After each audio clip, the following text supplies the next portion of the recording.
And we are back. We are live from New Rochelle after a 2 week hiatus. This will never happen again if I can control it. But thank you all for listening and the support I've had these last two episodes. I feel like it's been a great start to the radio show journey. And I can't wait to talk about what we have to talk about today. We have two things that are really important. It's gonna be a short show, but it's gonna be okay because we're gonna get everything done. Short doesn't mean it's bad. So as we all know, today, if you watch, I am a Mavericks fan, if you guys don't know. And today is the day that Luka Doncic plays the Mavericks. It's gonna be held in Staple crypto. So we're gonna have a rematch of not a rematch because they never played before. It's been this important, but he's gonna get his revenge in Staples. Crypto. I can't call it crypto. Crypto's so corny. But yeah, we're gonna talk about that, and then we're also gonna talk about what the title is, Joel Embiid. But first, let's get into the Mavs. All right. So today we play the Lakers. Um, Dwight Powell's returning. Great, we got a center, but everyone else is out. So it's gonna be the Luka revenge game. Predictions: I do think the Mavericks are gonna win this one. Not because I'm a fan, but because I just think they're gonna play a certain way that's gonna just affect the way the Lakers play. But anything can happen, Luka can drop 50 if he wanted to. But it's gonna be kind of emotional to see him playing against wearing gold, purple and gold, playing against my team when he was on my team just a month ago. And it's kind of crazy. It's been almost a month since that trade happened and still doesn't get any easier. I wish I could have cherished him being on the team more, but I know I did. I know I enjoyed my moments. And I always will. Those moments will always stay with me. Today I was in class today, and it was a little boring. It was I can't say it was boring. It was it was like one of those things where you're just sitting through class trying to get it over with because I was trying to do my podcast. I was excited to be here, and then I'm thinking like, yo, what type of tattoo would I get if the Mavericks won a championship? Because I remember last year I said that I would get a championship. Um, Larry O'Brien trophy, like, tattooed on my leg if they won the championship. They made the finals. They did not win the championship, but I was really sure about it, that I was gonna get one, but they didn't win. So I'm thinking, like, if they did win, like, say if they won this year or next year or in the following years, what would I get and where would I get it? And I was thinking, like, it'd be a good idea to get just, like, the logo of, like, the black jerseys and the white jerseys, the alternates, like, that logo, like, tattooed, like, on my stomach or something, right? Because like, I love that logo. They should keep that logo. It's Mavs shortened with, like, the cursive kinda, and they had those clean black jerseys that were, like, my favorite that they've had in a while. Uh, um, Favorite jersey was that's up there. The white, blue, and gold, like, from 2022, and I love the gold one, the white and gold. That one was clean. But, yeah, I was thinking of getting that, like, tattooed on my stomach if they win. Or like, like the initials, like, I don't even know, like AD or something, like Kyrie. But I don't know. I gotta think about what I'm getting for tattoos because I will definitely get some about just related to me. But regardless, the Lakers versus Mavs, it's gonna be a good one on 10 o'clock. I will be there, tuned in, watching heavily. Maybe next week we can go into it. But I like the way the Lakers have played the last couple games. The first 3 games were kinda like the warming up games, like, getting into it, like, we just traded for this one ball dominant guy, now you gotta get him acquainted or associated with our offense, familiar. So, I think that kinda worked because when they played the Nuggets, man, did they look dangerous. Um, the way they guarded Jokic was really helpful. JJ Redick is a great coach. It's just crazy to think that no one ever thought he would be. I always thought he would be because, like, he's a former player, he's clearly affiliated with the game in ways that a lot of us aren't, and a lot of coaches aren't. The way he just talks, he sounds like he knows what he's doing, which is what you need as a coach. And I feel like they have that. And he will be their next Pat Riley if Luca does what Luca should do, which is sad, but it's fine. It's what we deserve, or what he deserves, Luca. But yeah, I just think the way they play is a switch with their big wings, and LeBron is honestly he's outstanding in his role. That like it's just be LeBron, and that's crazy that you get a top 5 player on your team and you're still LeBron and like doing this at 40. Kinda like we take this for granted because like he could be gone next year and we don't know. He can leave whenever he wants to. He can leave tonight. It's just like 40. He has the pedigree to just leave whenever he wants to. He's done everything he can and it possible in the league. He has every award. No glaze, but LeBron is just him. But yeah, you got the Mavericks who finally got a center back. Moses Brown is just not cutting it. He is big for no reason. He's not mobile. He's just tall. But yeah, we need someone who can, guard the pick and roll. But hey, because they run a lot of that. But we'll see how it goes. Gonna be a great game. Can't wait to watch. Gonna have a great time watching, unless Luka gives us 40 or 50, but it's whatever. Now on to the main topic. The topic. I need to find out what this exact injury is, but oh my gosh, Joel Embiid is potentially out for the season, right? Joel Embiid, Mr. Joel, he has played what 11 years in the league since 20 came in 2014, the draft. He did not play his first 2 years, which I don't think people remember that he came in 2017. He was a rookie, but he was got drafted in 2014. He has been injury prone for the whole entirety of his career. There's been, I think, his most played season was 68 games. 66 games. He had a 2-year stretch where he played 68 and 66 games. It was great until you realize he got hurt in the playoffs, and then it, like, faulted his play. But, hey, we don't talk about it. Last year, heavily injured. He was out for second half of the year. He came back, played in the playoffs. He did not look healthy at all. He had the orbital fracture. This year, he's played 19 games, and he's already potentially out for the season. He came into the season healthy. He came in saying he was not playing back-to-backs. Joel Embiid is our time's, like, Larry Bird. Larry Bird, he had it no, I can't even say that because Larry Bird had success, but he was cut short due to his back injury. That's a bad comparison. Joel Embiid, when he plays, is an MVP type player. He's won MVP. He's become second 2 straight years. He won an MVP, which is crazy to think that a guy like this, who we watched play like this in the regular season, has 0 postseason success to back it up, and is the most injury prone star that we've ever seen in our time, in our generation, at least, unless I'm being told about someone else. But I think there was this knee injury or hip injury that he has. I would like to pull it up. But yeah, it's unfortunate. Sometimes you just gotta feel bad for him until you realize that this guy's also a dirty player himself. I remember the Knicks game where he pulled Mitchell Robinson's leg, and then like everyone was like calling for his head. But yeah, I mean that's the type of player he is. He got booed when he got the medal in France because he just joined Team America to get the gold medal. Um, I think that a fractured navicular bone in his right foot was his first injury. So he came into the league with a right foot problems. He's had multiple surgeries, orbital fractures, some things I've never even heard of. Just I've heard from him having these injuries. I think that he is a big what if in this league because I can't remember the last time he played a postseason healthy. Last year he didn't. 2023 he didn't, which is bad because like he played, but he wasn't himself, and he definitely showed it because they lost. They choked in game. They choked the series against the Celtics. They're up 3-2. They lost.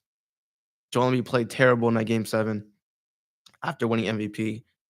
He's always there in the regular season. 21-22. They lost to the Heat.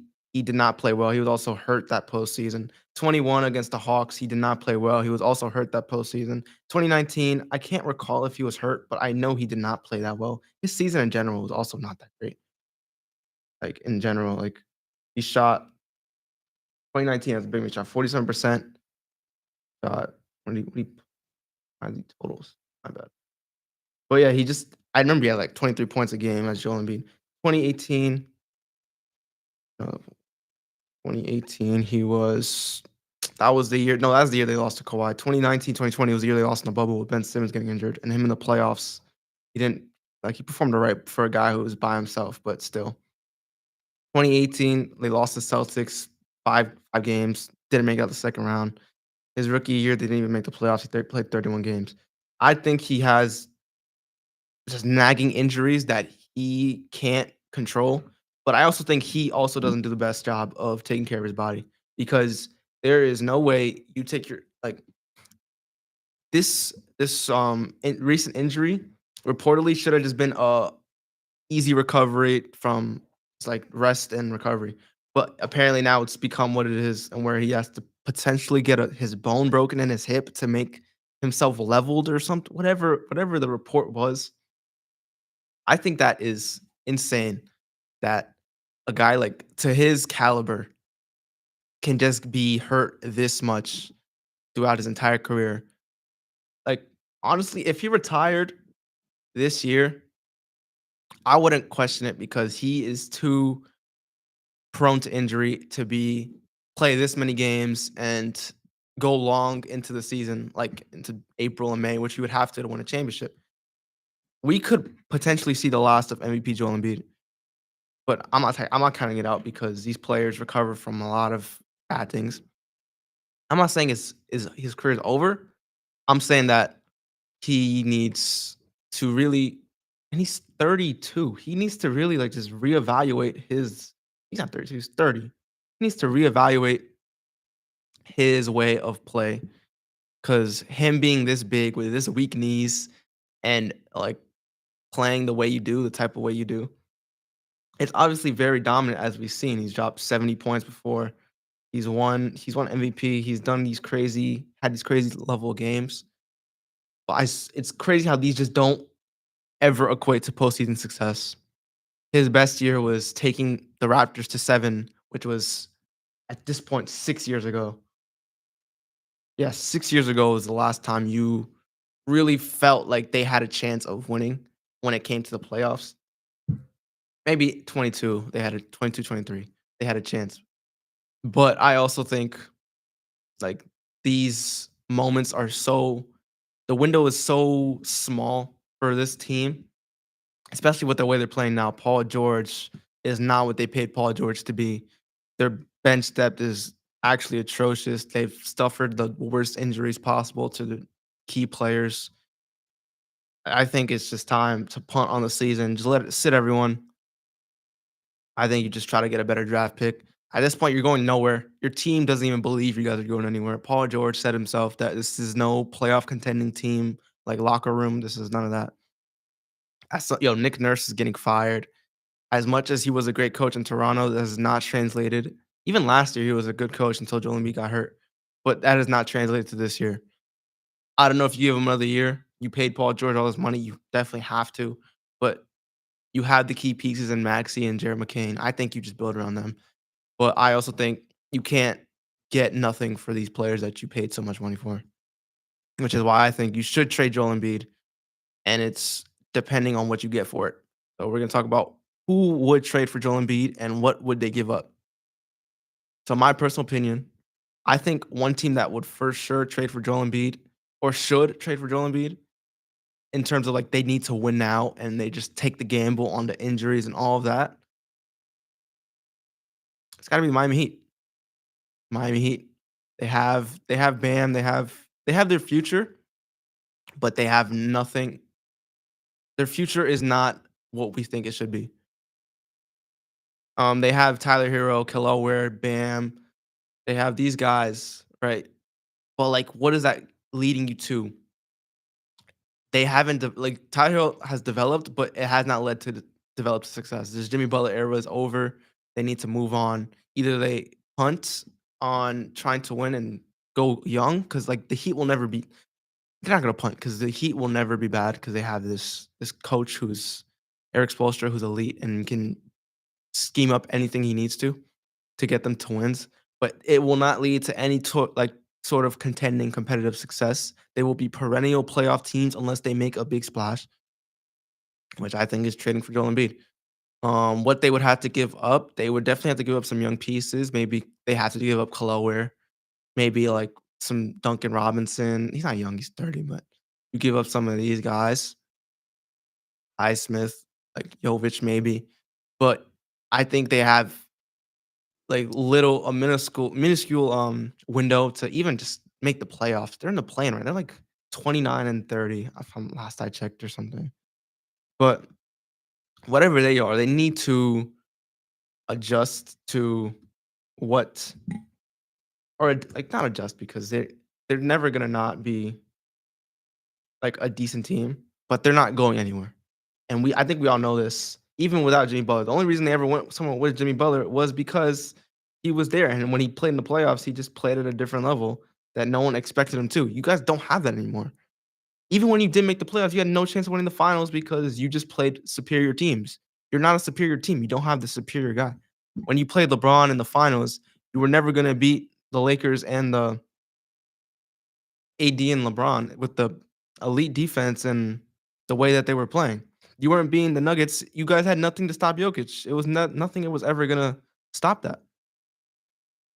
But I think it's time for them to just shoot, shoot their shot for someone big. I know they've always tried to, the Heat, with like they were shipping out Tyler Hero for Dame, but it just fell through, even though Dame clearly wanted to be there. But I think it's now there's time. Now is their time. He's 30, he's injury prone, but you have the culture around him that could definitely, I guess, help him take care of his body a little better.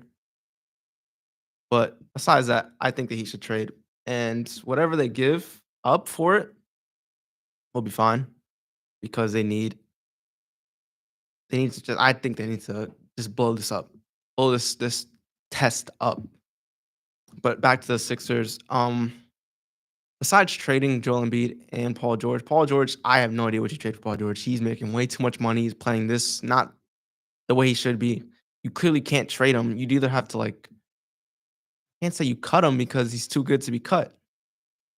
And you paid him way too much money. That's dead cap. So I think you clearly just need to build a better roster around them. Trading Embiid, that's what I would do. Build around Maxey McCain. Shout out to the person who told me that. But I also need to talk about how I was told that Joel Embiid was not a guarantee to be hurt by playoff time. So in October 4th, 2024, before the season started, Joel Embiid was already coming in hurt. I said that Joel Embiid will be hurt by playoff time. It's a guarantee. And then someone fought back and said it's not a guarantee. There's no way you can get if I flip a coin and it lands on heads or tails, is that a guarantee or whatever it was? And it made no sense to me because we just seen 9 straight years, 11 straight years, including his first 2 years, he did not touch the court where he just never was healthy when it came to the big moment. Not a single time. The last 5 years, he's just has never been close. He's always been hurt. He's always had the excuse of his knee hurting, his back hurting, his eye hurting, his face, all of that. He has a bad everything. He's like, there's no way you can just switch it up to say that, oh, he's not gonna be hurt. He has the chance to be, he could be healthy. If he's healthy, he'll be good. If is a strong word, and if has not happened. You cannot make if a true statement. If it's a hypothetical, hypothetical statements don't work when you're talking about Joel Embiid because his hypothetical is always going to be a what if. The biggest what if in NBA history is up there. What if Joel Embiid could stay healthy? An MVP caliber player could stay healthy. We'll never know because it's never happened. I think it's time for just to give up on the fact or believing that he will be healthy. His body's not built for it. He was blessed with the genetics of being 7 foot tall, but he was cursed with his knees being so weak that he cannot handle the load that Joel Embiid had to take. Pause. But I think shout out to you. You believe Joel Embiid was going to be healthy during the playoffs. He's not even healthy for the rest of the regular season. He can't even make the playoffs. His 19 games wasn't enough. And then he was also last year, he was the main one complaining about the 65 game rule just because he knew he couldn't do it. You did it the year before. Why are you complaining? But all the stress on his body that he can't handle, you should not be the one complaining. No one should be complaining about this game rule because people pay to see you play. Why are you complaining about playing games? If you're hurt, don't play. That's fine. Just don't get the awards at the end of the season. If that's what drives you and not winning championships, that's on you. But Joel Embiid, I'm trying to like be nice. Joel Embiid is top 2 most hateable players in the league. The way his play style, his attitude, the way he just responds to not just media, just like other players and stuff. I think he's just so like not likable. No disrespect, just not likable. I don't like him. I never did like him. In the Knicks series, he showed why he was so unlikable. In every series he plays, he just proves why like no one you should not be 7 foot and foul baiting and flopping. Like, yes, you have a great whistle where they call a lot of things in your favor. That shouldn't mean you should abuse that favor in like the whistle. But he does it anyway. Gets to the free throw line, absurd amount. I think it was like 11 a game last year, which is absurd to me. But I guess that's what it is. Joel Embiid needs to reevaluate himself. When he retires, he should look back on his career and be like, "Wow, like I really was this good, but can never prove it and never show it." He's the joke still runs around. I remember when what was it when Trump got reelected, and then it was the first thing I seen on Twitter was Trump got reelected before Joel Embiid made a conference finals, and it's like every big event, GTA 6 comes out before before Embiid makes the conference finals. It's like all these like before he makes conference finals. He's never made the conference finals, and he's in year 11. He's been this good of a player, and he's just never made the conference finals. That's absurd to me. Not why am I saying year 11? Oh, 11. He just didn't play his first 2 years. They're saying 9 years. They're giving him the benefit of the doubt. He's 30. He's he's not gonna get any better than he already was. He already peaked as a player. Winning MVP is peaking as a player. I don't understand. Averaged 33 a game, 34 a game for his 40 games. He's won MVPs, proved everything he has in the regular season. He proved he can put up statistics and lead his team to wins. But he has not proved that he can lead his team past the conference finals. It's never happened. I don't know if it ever will happen, but I guess we'll never know. The East is getting stronger. The Sixers are getting weaker. It's laughable. And the Sixers fans too. They're bottom 3 fans easily. And I think that these guys should. And I was thinking this too. It's crazy that Luka got traded for being out of shape and not having a work ethic before Joel Embiid. Joel Embiid has been injured his entire career. How has he not been traded yet? How has the team not push the line and be like, yes, you need to be better as a player. You need to be more responsible as a player. They did it to Luka before they did it to Embiid. When Luka has clearly brought his team to playoff success, making the finals. Yes, they didn't win. Yes, he was a big factor in them not winning. Besides the fact that he was also the best scorer on the team and no one else could, because no one else could put the ball on the floor. But they blamed him, which is fine. You want to blame him for not winning the finals? You think you can't win a finals with him? That's okay. But when you look at Embiid and you haven't made the conference finals, when is it time to put that foot on the line, foot on the table, and just like realize like we're not winning with him because he can't stay healthy? Yes, not every GM is as I can't say like stupid as Nico Harrison, but I don't understand how this happened to Luka before it happened to Joel Embiid. And thinking about it now, like there's a lot of players who are on the same level as Joel Embiid in terms of can't stay healthy. But no GM, no front office ever just thinks like, oh yeah, we need to get rid of him because he is the problem. It's not the problem, it's the team you put around him. But also put accountability on him. Joel Embiid not staying healthy, the accountability is on him. You can't put it on anyone else.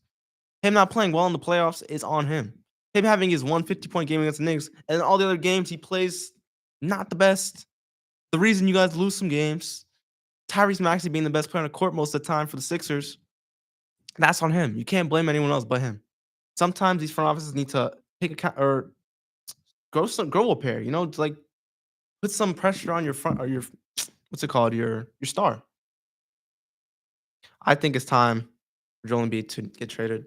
I believe he should have been traded last year when he couldn't finish the season. And when he did come back, he was not playing great. Or even when he decided to play in the Olympics when he clearly wasn't 100% healthy. And then he comes into the season not fully healthy. He comes back nursing an injury.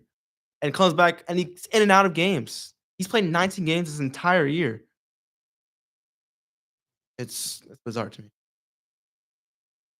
But yeah, Joel Embiid, I think he is the most hateable superstar in the last couple years. There's definitely been worse, if I can recall, but he's up there. MVP candidate, can't make it past the second round. MVP candidate, postseason choker, can't stay healthy.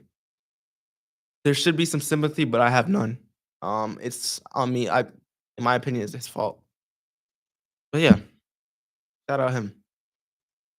So, as like I said, it was gonna be a short episode.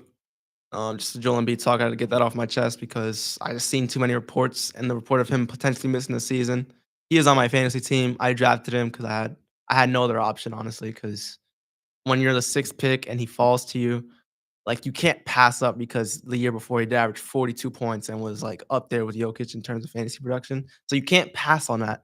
But I should have passed on him because now my team not looking too good because Joel Embiid's out. But hey, we live, we learn. Next year will be better. Next year will be different. Never trust Joel Embiid to stay healthy again because we all know it's not going to happen. His most games ever played in a season was 68 games. Yeah, things happen. Um, so shout out everyone who's watching, listening, who has listened, who will listen. I appreciate you for watching. Next week will be another hour-long episode. We will be back to that format. We'll have more topics to talk about in terms of the game. We will review the 2-week deadline of how the Mavs look and how the Lakers look. While the Mavs are injured, but we'll see. I gotta talk about the Lakers. Luka's on that team. But thank you guys for listening. And next week, tune in 5 o'clock on Tuesdays. Thank you, and everyone have a great day.